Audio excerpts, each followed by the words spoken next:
How to add free shipping for orders over an amount in Shopify.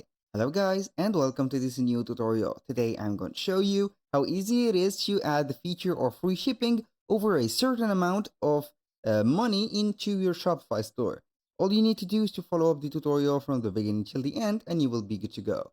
The first thing that you need to do is to head over to shopify.com.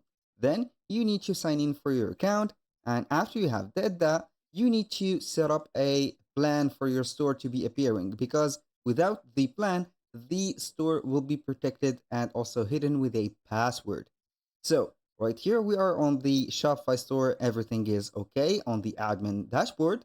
We are going right there to the left side menu. Click on discounts.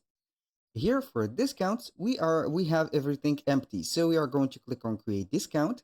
Then we are going to see here the type of discounts.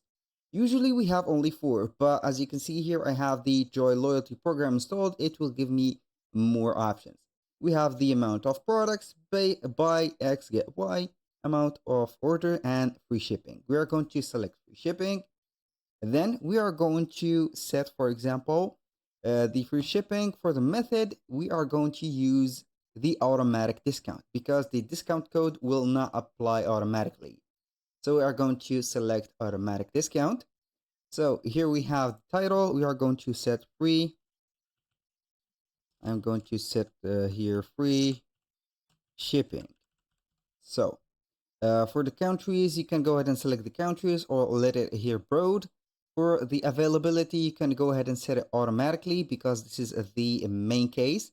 So right here, the minimum purchase requirements here, this is the fixed amount that you are going to set. You can go ahead and put an amount or a quantity. For the amount, I'm going to set, for example, $100. And for the combination, you can add a product discount or order discount or let it right there. You can set a end date or you can leave it like that. And here we have the summary of the discount. We have a free shipping, automatic, details for online store, and here we have the minimum purchase of $100, which is the amount, and etc. When you click on save discount, here we have it and it is already set. If you want to test that, I have already set on my cart on my Shopify store here the value which is above 100, which is $200. So we are going to check that. Click on checkout. Here we have $200. We're going to see here the calculating of the shipping, and as you can see, it is a free. So that was very simple and very self-explanatory. That was all for today's video. Thank you guys for watching. I hope that you have enjoyed the content and hope to see you soon on the next one.